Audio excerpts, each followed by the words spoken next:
Welcome to Business as a Magical Practice, where your business is the vehicle for your self-integration and soul evolution.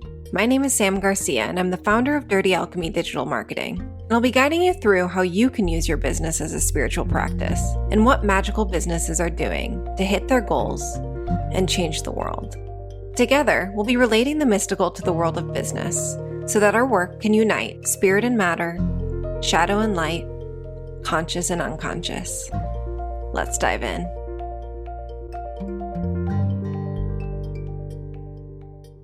Yes, we are live. Hi, everyone.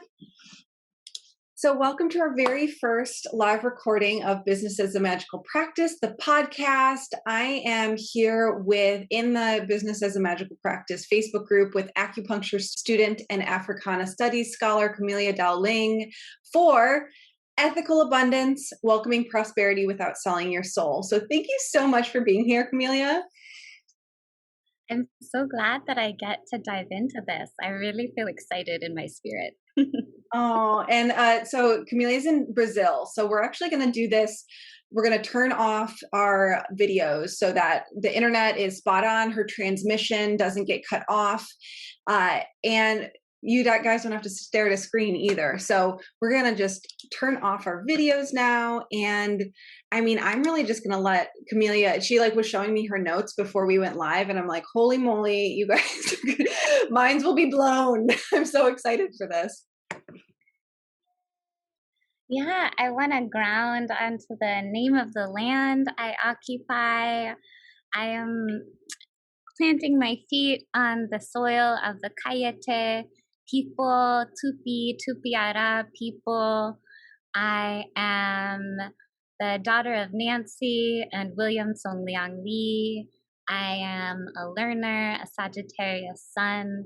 I want to greet my ancestors, the ancestors of this land, your ancestors, everyone's ancestors who are here, and give thanks and pay homage and ask for the words that need to come through me, and the ones that don't to not come through me. Yeah, there I am. And I'm so grateful. Do you want to center how we came to this moment, or how do you want to bring us in? Yeah, I think that's a great idea. So basically in a previous podcast episode, I featured a woman who teaches about chakras, and Camellia emailed me afterward being like, why are you featuring this woman who is clearly using the modalities of an oppressed culture and not actually sharing that abundance with them, giving them the respect of their teachings. And it really put me in my place around this platform that we've created with this podcast, and me doing a better job at sharing specific voices and specific teachings. So Camellia is here to really talk about so many things. She'll be talking about so many things, but how we can actually the catalyst of this conversation was really around how can we as people who didn't grow up in a specific oppressed culture, but we may use modalities from that culture, how can we do that in an ethical way? And yeah, so that's really the catalyst here. Yay! And I'm really honored because that was actually a super scary moment for me, that I thought a lot about maybe I shouldn't say anything, because it's such a curious experience being an Asian person. My dad is Taiwanese, because a lot of times, at least my immigrant story is that we came here as immigrants. So we had a choice, unlike the native people whose land it is, whose land they tend, because they don't necessarily in many different cultures believe in owning land, but the land stewards have been here, and the people of the African diaspora coercively kidnapped here. My ancestors came here trying to escape, honestly, the civil war and violence in Asia that was happening, the Chinese Civil War. So we were we were quiet, right? Like we came here a lot of times and we're just trying to make it, to get by, and like where had this kind of like keep your head down, don't make any waves, and just like provide for your family, as just like that was the way that previous generations got through. um and it's very like scary to say like, hey, you know what, I feel something. Um and so that was very much me like going against my socialization, and also knowing that a lot of times folks get really defensive and like um Totally, and totally. like take things personally. Uh and it's an act of like, okay, well, I'm not perfect, nobody's perfect, I don't actually expect anyone to be perfect, but what I can do to make sure I am honoring the feelings that come up inside of me is to try to just like speak my truth with integrity and let go of the results. And then like your response was actually a really like lovely surprise, because I was like, "Ugh, this is just gonna blow up, but I'm just gonna say some things that I don't feel bad." Like I'm silencing myself. So I'm really grateful that it turned into this like beautiful moment to like share and heal and grow. Yeah. Yeah, and I pretty much responded to your email like, yeah, you gave me a lot to think about. There's a and of how I need to move forward with this. And your response was, how about we just do a full on lesson on this? And I was like, great, let's do it. Totally. And I think it's also like uh a systemic analysis. I'm a Sagittarius, so I love to zoom out. Like, it's so helpful for me because we, with a systemic understanding of systems of harm, then I think we get out of the fallacy of like villains and heroes, like good guy, bad guy, um, like one bad apple thing where like, oh, if I make a mistake, I must be like, I must be bad, and if I just like punish myself, then that'll help. Because I that's like the logic of the prison industrial complex, is that like one person is singularly responsible and needs to be punished, and that's going to fix things. And I haven't seen that make our societies any better as the prison populations have skyrocketed. Like that hasn't worked. And seeing like, oh wait, so we're socialized to um like take and extract whatever we want. Like that's a behavior that is that created the United States, of like, oh, this land is beautiful, it's awesome, I want it, here we go. Like that behavior has really deep roots and is rewarded and is foundational to a lot of the world systems that we live in. Then it makes us all have this shared obligation and shared process of unlearning, like on a daily basis, like brushing my teeth every day. I learn something. And if I like get out of like an egoic idea that I'm going to know everything, or that anyone else is going to know everything, um, then I can take myself less seriously, and I hope other people take themselves less seriously, and I'm less likely to be defensive. Um, but it's still vulnerable. So I'm excited to, I hope, share some things that could like deal with the ways that the wellness industry and businesses in the sort of self-help spirituality sphere, um, how people show up, and how we treat each other, which is so sacred, and to me as important as like whatever bottom line of, I don't know, of the accounting at the end of each quarter. Yeah. Yeah, that's huge. And I come more from an environmental background than a social justice background. And of course they are intertwined and linked. But that's definitely been a big discussion around how can for-profit companies include these values within, like above the bottom line. it's not just about looking at, and which is interesting in a pretty much capitalist society where you're focusing on money, you're focusing on revenue, you're focused on profits.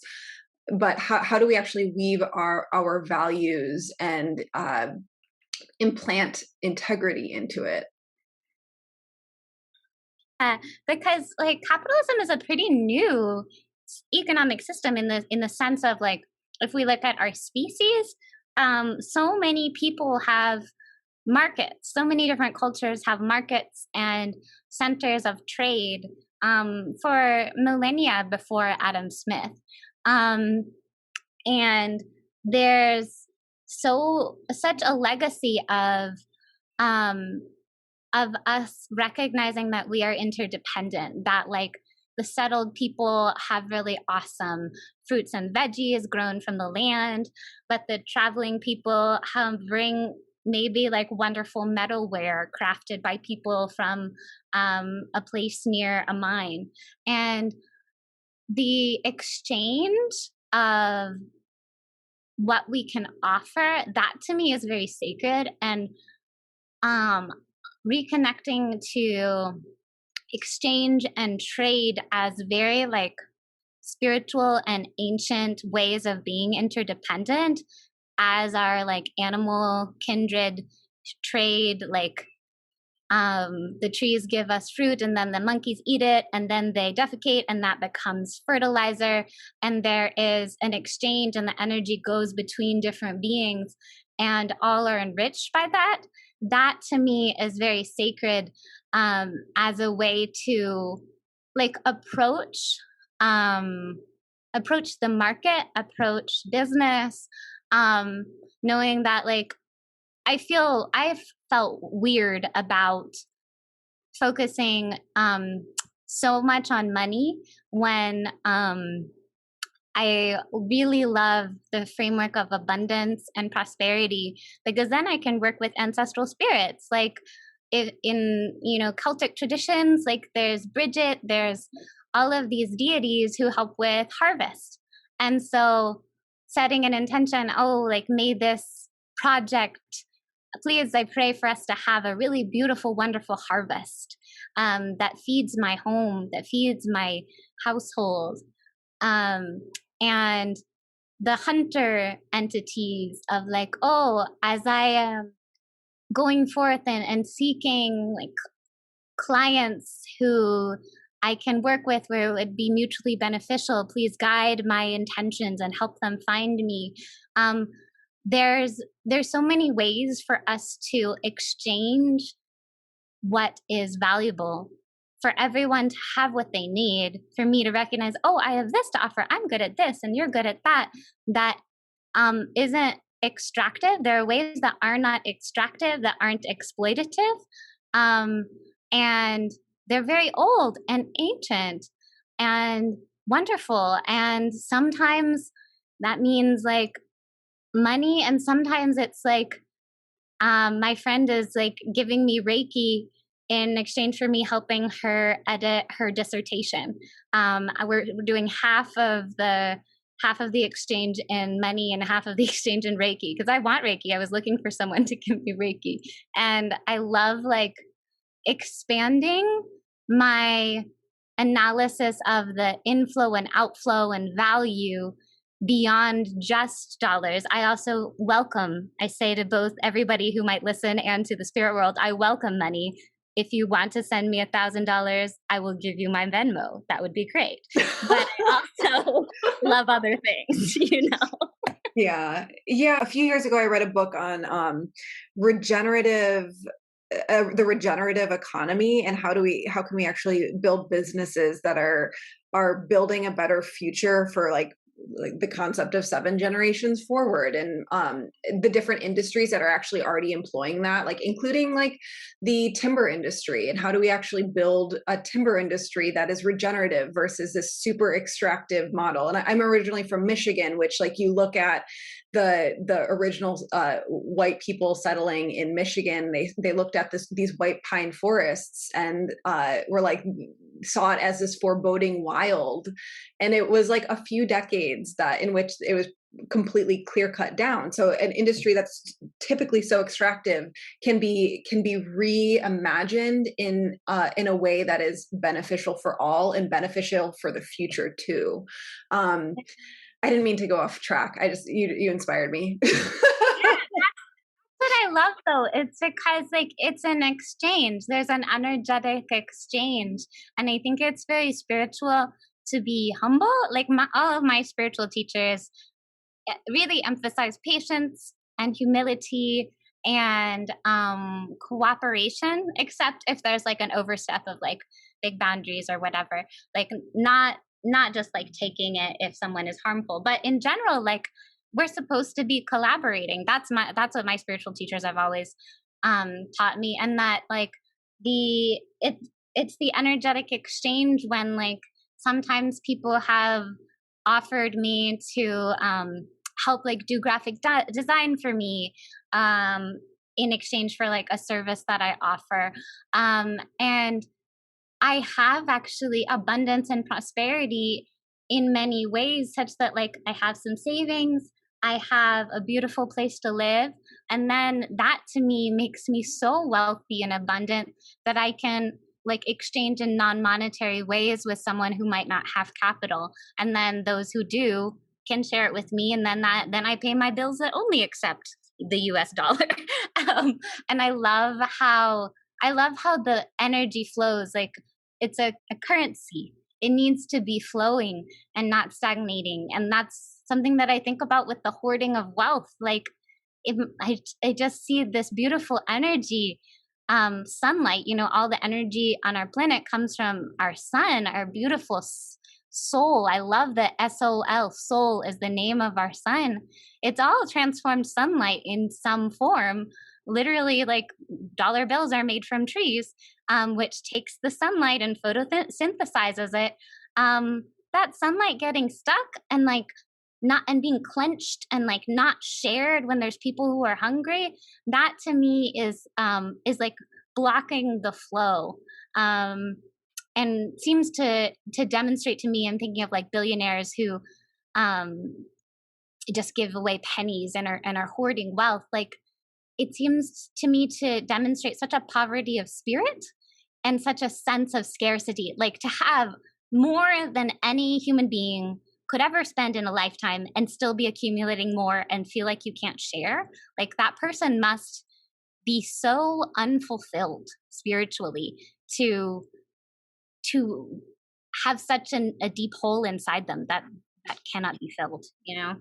And scooting back to you were saying about exchanging capital, I wanted to underline that I think we need to expand that definition just for this conversation, because there are different kinds of capital, but beyond financial capital. We have human capital, so like our actual hours and ability to work or produce different things. We have social capital, so our network that we have in place and the different help that we can call upon with from other people, other humans.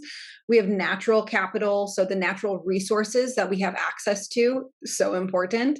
Material capital, so the actual things that we have, whether those are tools or things for pleasure. Intellectual capital, the brilliance of our minds and the knowledge that we've acquired over time, and then spiritual capital, like those are resources that we can actually have. And I've been thinking about a lot about the concept of capitalism recently, and how, because I've been hearing a lot of people saying that like capitalism is the reason everything has gone to shit. But if we expand this concept of what capital actually is, I don't think that has to be the case. I'm over here like looking at the etymology right now. And I'm expansion that of all of the different ways that we can think about our words. It looks like actually it from the early 13th century, of or pertaining to the head. So capital chief first. And the first rate, powerful enough to be in the line of battle. Then there's this connection to the uppercase letter, a capital crime of offense. And then in 14th century, it had this sense of deadly and mortal.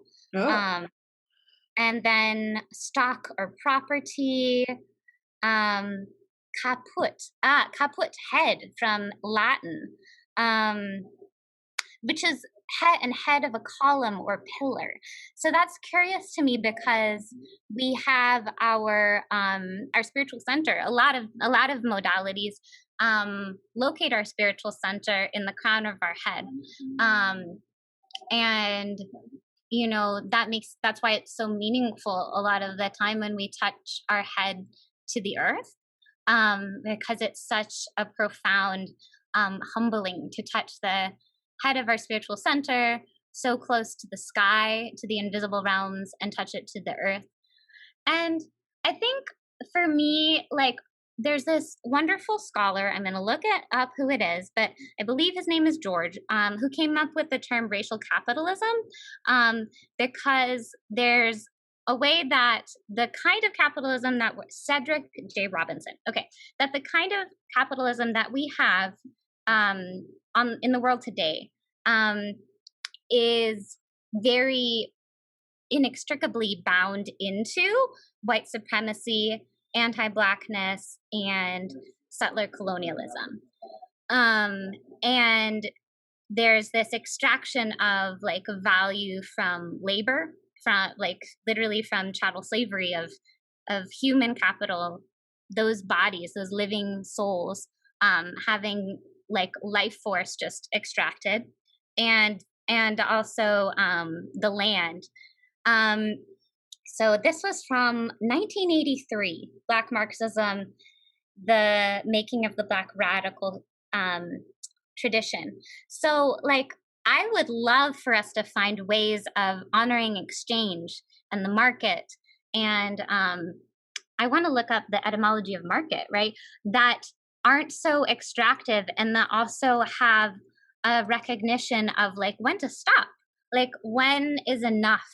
Oh, okay, you know what? Like this beautiful plant this lavender plant gave me 3 beautiful pieces, which I'm going to dry and then I'm going to use for smoke cleansing, and I'm going to make some tea out of it, but I'm not going to take all of the flowers of the whole plant because that's too extractive.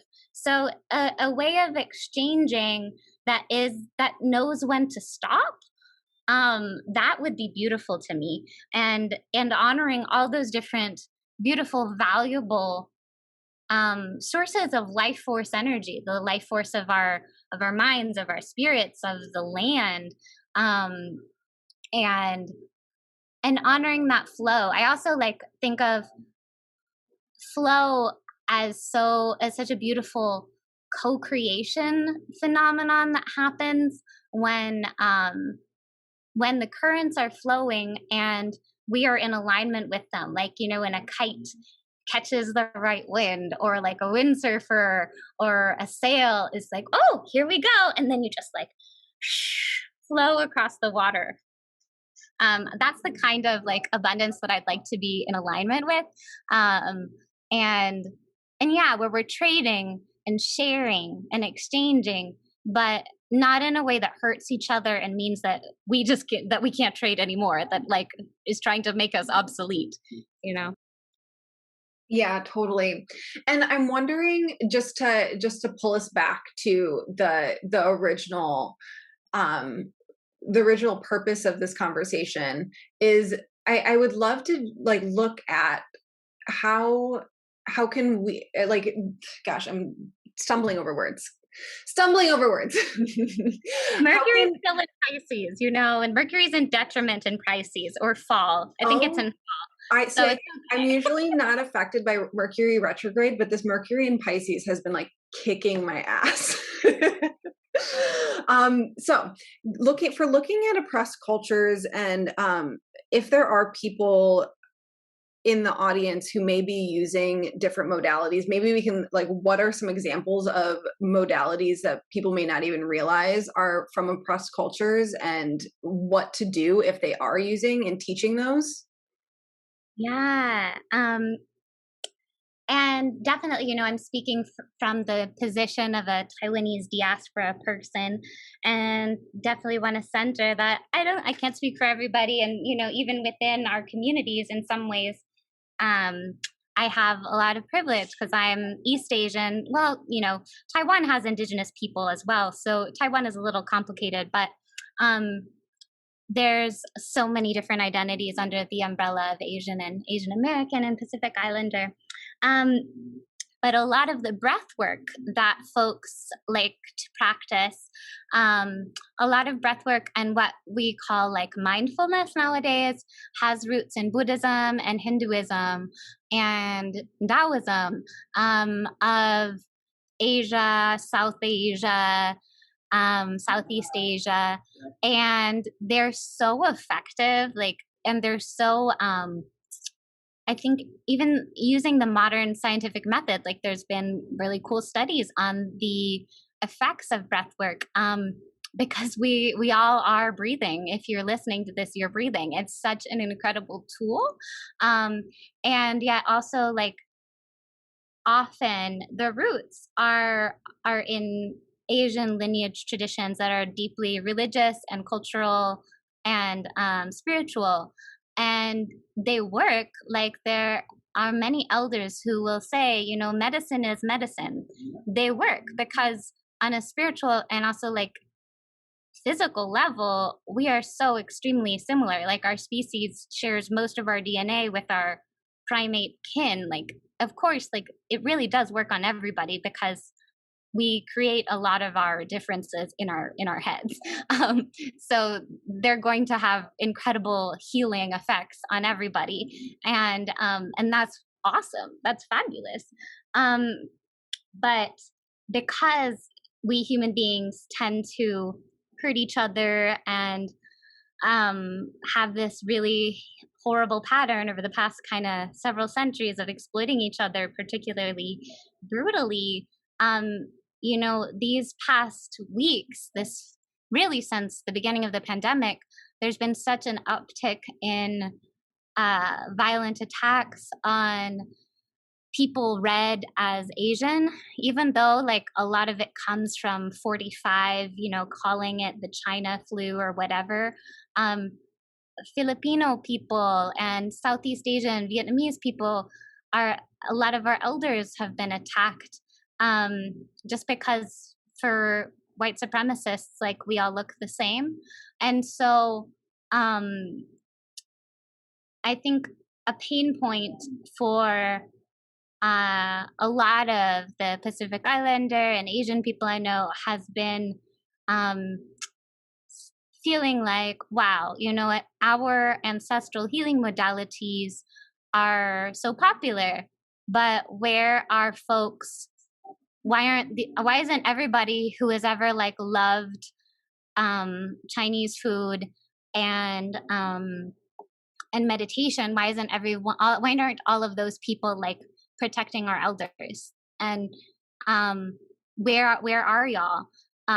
Because we don't have the option of like taking off our skin, right? Our elders can't change how they look, and it's even tragic because people try. Like the epicanthic fold eye surgery is so popular because people like want to look European, and yet like if we can't escape our bodies, but people can take the pretty parts of our culture without having to worry about leaving the house, there's a very deep sense of injustice.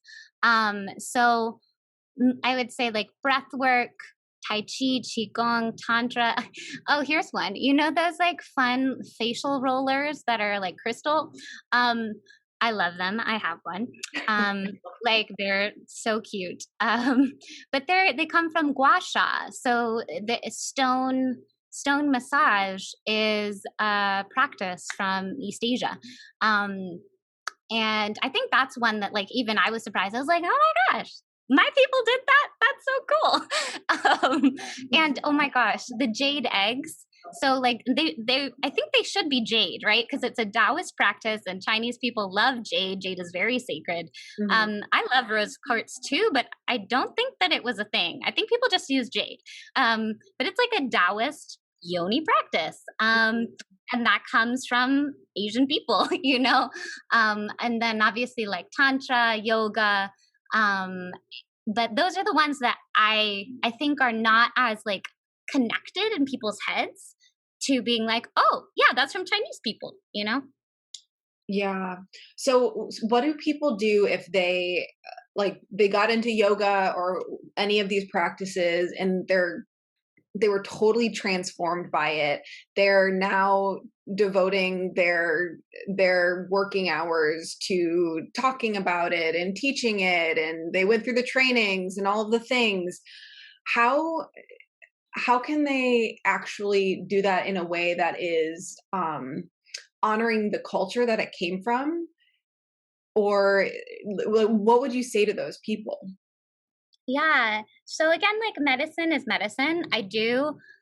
Um I come from a lot of spiritual traditions that believe in reincarnation. And so yeah, like I often think it's something that I feel or see when I'm in acupuncture school and there's someone who like this incarnation is like Russian, but is so just good at it, good at acupuncture. I'm like, wow, like I feel like I can see you like a couple lifetimes ago in South China. And also this time around, like you don't have to worry about like the anti-Asian racism. And that is also present. So I think about this a lot and I don't have a final answer, but some of the main checkpoints that come to mind are one, is this a mishmash or is there a lineage, right? Like if someone is talking about chakras and like Zen Buddhism in the same sentence, that is a red flag for me because chakras come from Hinduism in South Asia and Zen is a form of Buddhism that is in Korea and Japan. And those are very far away and extremely different cultures. So any kind of mishmash, that to me just evokes like the culture buffet and someone just like plopping servings of a bunch of different things that all look good and then consuming them. So like really going deep in one modality, that to me is one starting place to really be honorable. And in that process to put in the time, impatience and just wanting quick results is very, to me that's a very ego response and attitude. And again, like humility and patience are such key spiritual precepts. um and I mean, I'm 7 or 8 years into like a 20-year like priesthood training process, and it's so slow and also worth it because my teacher's like, how can you help anyone if you don't have life experience? Um, and if you haven't, how do you propose to like lead if you have never like followed? So taking time to go deep with someone who is a lineage bearer and really honoring them, um, paying them well, or doing another exchange, the old like chop wood, carry water adage, really putting in time and heart and service to build a meaningful relationship. So much, I think, is about healing relationships and there being reciprocity and goodwill that's cultivated over time rather than the quick like cha-ching, oh cool, like I spent a weekend here and now I can go forth and never return again and never talk to that teacher again. And then getting permission to share. So like one modality, learn from someone who is a lineage bearer, make sure they're cool with it and they're like, yes, you know what, you're good to go. And that's a really big deal. I really care about that. The missing piece that I see for people who have done those 3 checkpoints is the return of resources. And that to me is really key. I invite folks who are white acupuncturists to be regularly contributing to like the Chinatown community for equitable development, because the elders are often getting like displaced by gentrification. Um, to all of the organizations that are trying to protect our elders, um, because even when there has been this beautiful building of meaningful relationship, there is the fundamental power imbalance of being able to access the benefits and the beautiful parts of a culture without facing the violence that people in bodies marked by racism face. So, like a regular tithe to me is kind of the missing piece that I see um, in ethical engagement, along with citing sources, um, naming who we learned from, and again, staying in relationship with them, not letting this like elder, um, once they can't work anymore, if they're an elder lineage bearer, like we need to take care of them. They need to, we need to bring them groceries. There's a deep, there's a care that is really central. And at least in every Asian culture I know, there's this incredible reverence for our elders. That is very sacred, where we take care of them and we remember them and we feed them and we listen to them, and we cite them. And then the other two things I thought of were, so return resources, cite sources after one has done the study and gotten permission, and then choosing an accomplice role and passing the mic. So for an accomplice role, I mean getting upstander or bystander training, so that I mean, we have these videos going viral of people attacking racialized folks, of attacking elders, and it's like, why were you? I think, why were you filming and not intervening? Unless the person filming is themselves a vulnerable population. But like an accomplice role for me would be, say, like a white guy who's an acupuncturist, like offering to walk elders home from the grocery store or bring food to their homes, and walk them to the grocery store. And if someone steps to them, like physically get in the way, and be in the middle and protect people with the way that like authority figures tend to respond to white bodies. Like during the really important Black Lives Matter protests and other Black freedom protests, like I saw these videos of white accomplices going to the front of the protest, and the energetic shift of the police was incredible. Like things quieted down, and there was just a totally different energy. So like choosing to use one's privilege and positionality to interrupt the dangers that people face, and then passing the mic is like being willing to share opportunities. So if there's like a conference, and then like we look at the docket and like, there's nobody here at this yoga conference who is South Asian, and I'm being offered X number of dollars to present. Who do I know who like could really use this opportunity? Who probably didn't get offered it because of their identity. Let me say, you know what? No, thank you. Why don't you contact so and so? So those are the main. I think that's 1, 2, 3, 4, 5, 6, 7. Seven's a beautiful number, a very sacred number. So those are the 7 things that I would ask someone to think about. That's amazing. Okay, so just to recap, to make sure I picked up all of them as separate ones. To make sure it's focus on the lineage, not doing this mishmash cultural buffet. Putting in that's a starting point. But then going deep with the lineage bearer and actually paying them or exchanging with them well. Getting permission to share from them once you've actually gone through that training. There being a return of resources that you are in your life, you're going back into the elders of the community the lineage that you're sharing, and actually giving back to them. So that regular tithe. We have citing sources, choosing an accomplice role, and then passing the mic. So I got 6. What am I missing?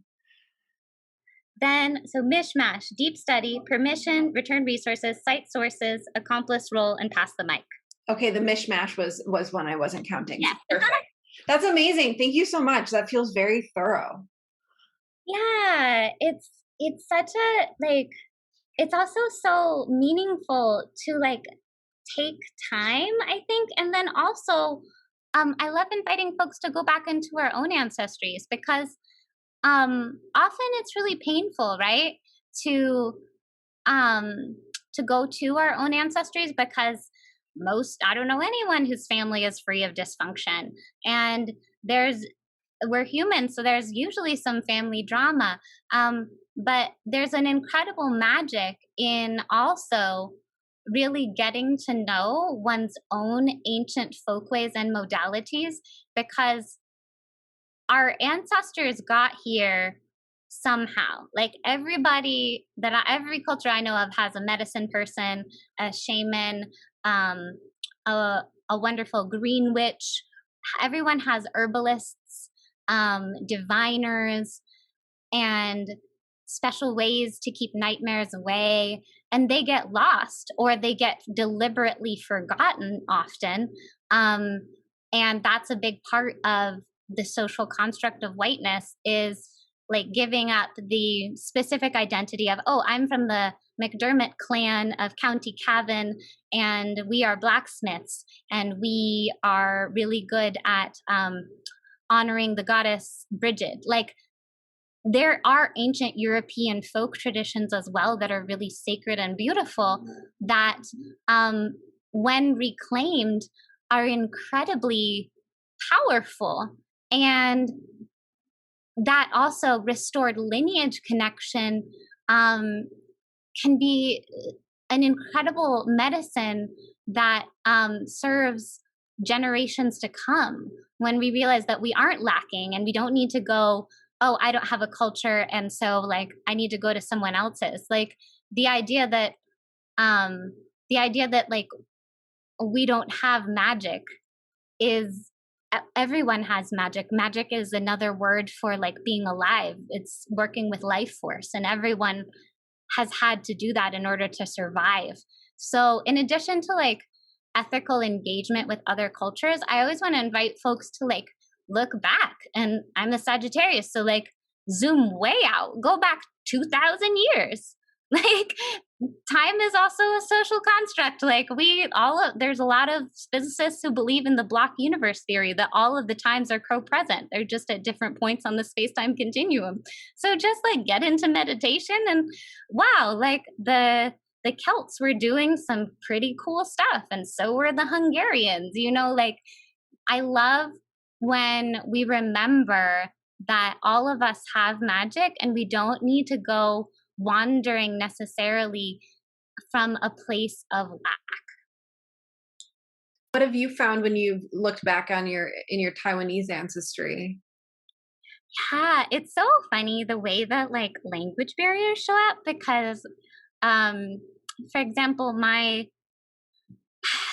think my great uncle, yes, my grandfather's half brother was going over our family tree and was like, yeah, so this guy was a boogeyman. And I was like, what does that mean? Like, and I feel like that was probably like an exorcist village medicine man. That's my sense. And that's what I connect to. And then also like, my dad is a PhD, his dad was a doctor, his dad was a doctor. And they were trained in like Western medicine.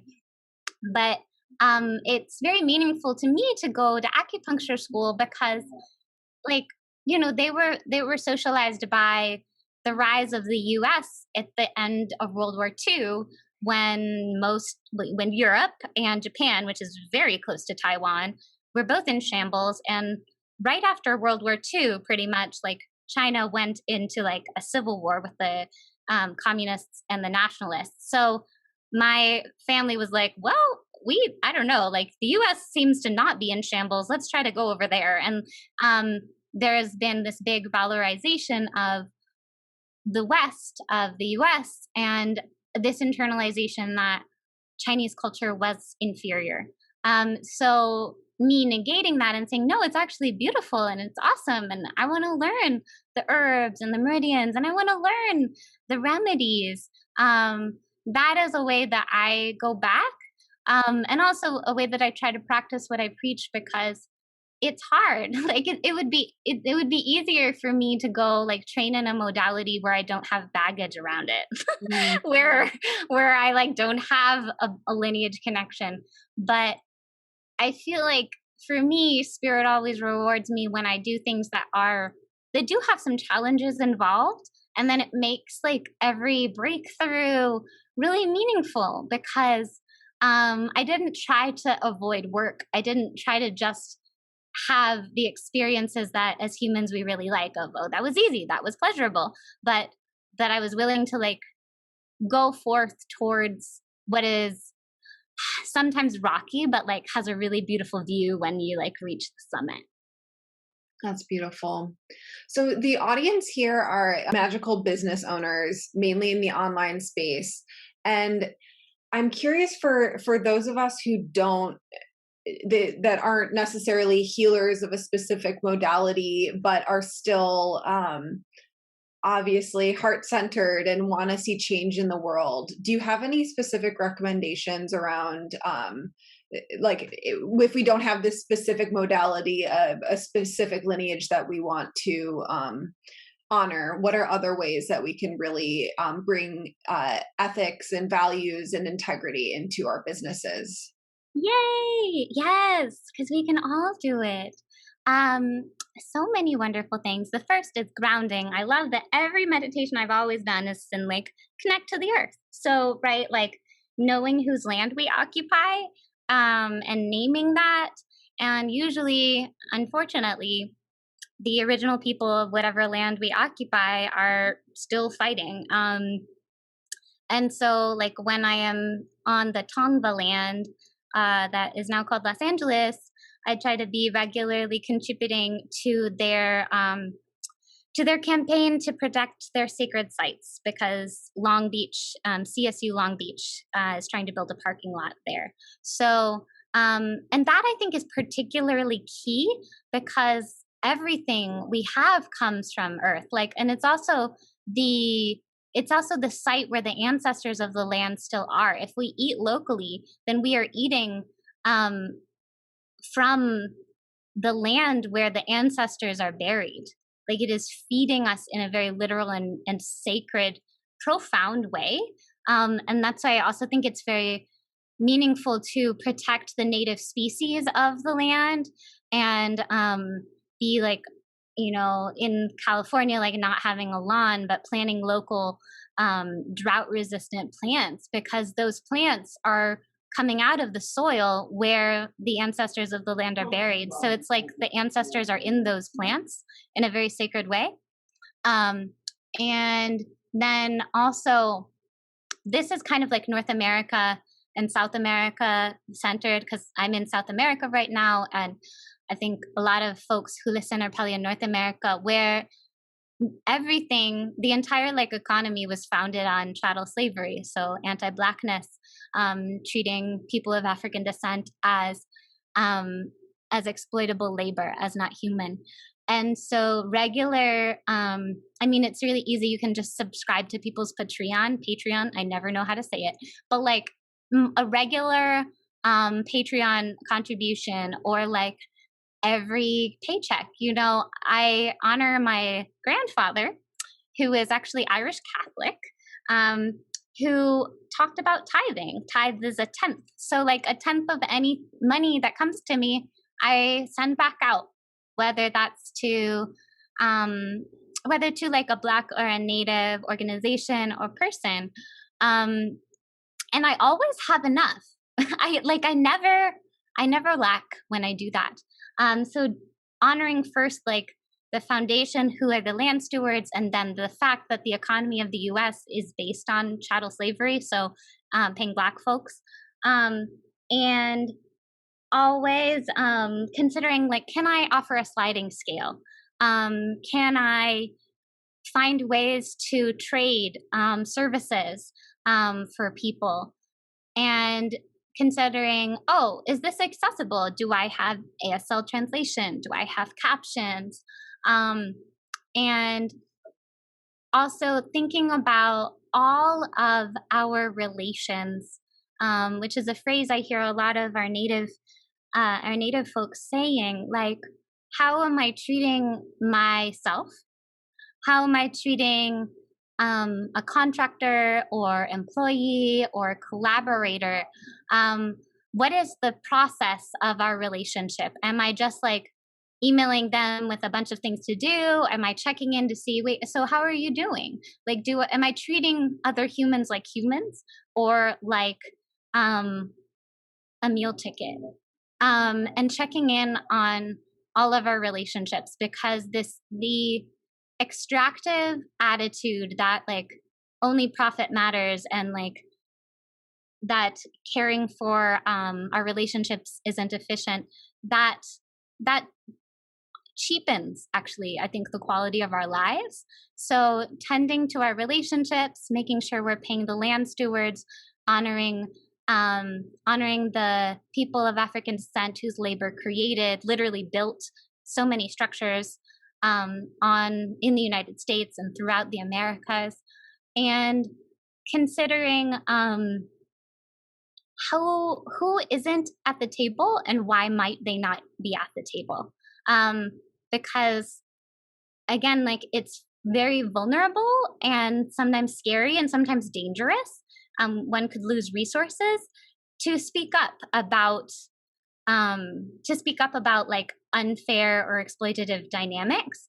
And so proactively thinking about like, oh, okay, nobody who's deaf has ever come to my events, but I also like don't have sign language, so maybe they just assume I don't think about deaf or hard of hearing people. um and just wondering who has a seat at the table, and then taking time to do constant unlearning and re-education work. I really love, for white folks, showing up for racial justice has all these awesome trainings and ways to mobilize, because um, European diaspora folks are also part of this planet and are very needed. And it's easier to do change. It's easier to mobilize and affect outcomes that we long for when we work together. So all of those practices, I think, are really sacred, and are good starting points. Yeah. That is so useful. Thank you so much for all of that.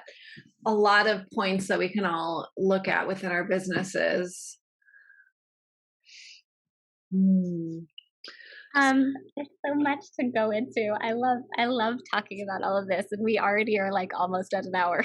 I know you prepared a bunch of talking points and notes. Is there anything that we didn't get to that you would love to quickly dive into before the end of the hour? Yes, the sacredness of the mundane. Mm. Because, like, I think sometimes when we go into cultural appropriation, there's what I feel like business people will call like the scarcity mentality, a sense of like acting from pain, acting from lack, acting from fear, and thinking that the cure or the answer is somewhere outside of us, in something that we can buy, something we can take, and that someone else has it, but we don't. A lot of times comparing our insides to other people's outsides. And there's something that's so sacred and simple in just like, um, with a lot of intention, doing very simple things with great love. So, like, not even having, 20 different crystals and then spending like 3 hours chanting, but sweeping the house with love in one's heart, and praying that all of the negativity is brushed away. Like, that to me is often like more effective. And and it's also not appropriative. Like a lot of times when I think people appropriate other cultures, there's again, there's the fear and there's the pain and the sense of lack within, and also there's a lot of projections that go onto the outside of like, oh, this is exotic, this is different, this is beautiful, this is complex, maybe this will make me feel better, maybe this is the answer. When again, like we can just like putting my hand on my heart and breathing and like feeling my feet on the earth and spending like 3 minutes doing that, deeply dropped in, is so powerful. And above all, like doing small things with a lot of love and thinking of all of our relationships, both with humans and with non-humans, and trying to fulfill our highest potential one day at a time, imperfectly, but with a lot of love and like sincerity, and letting go of the results, and then like cleaning up our messes because we're gonna make mistakes, and just trying to build a legacy that leaves this planet more just and loving than when we landed here. That to me is like the most sacred way of living, and it doesn't need to be complicated. You don't have to pay like 20 grand or go to another country, and it's always right where we are. So that's I think the most important thing I wanted to leave us with. That's so beautiful. And the Gemini rising in me is like, I can't believe you just said that. That just wants to learn more. So Camellia, how can people go deeper with you? Yay! Yes, I would love that. Again, money isn't the only thing, but I love money. Money is my very good friend. It's always welcome to visit at my house. So I teach Qigong, which is so much fun, and we move our bodies, and anybody can do it. You can do it sitting down. We can make modifications. And I have a website. I'll link it because my name is beautiful and people don't always know how to spell it. But I do Qigong. I do one-on-one ancestral guide sessions. I have courses for ancestral healing that work with critical race theory and Taoism and inner child work. And I do energy healing, which in the Ni family, to name Huaqing Ni, my lineage bearer, that family calls it infinity, like infinity. And all of that is at my website, or my Instagram also has my website, which is @_whole, like complete, soul, like the spirit.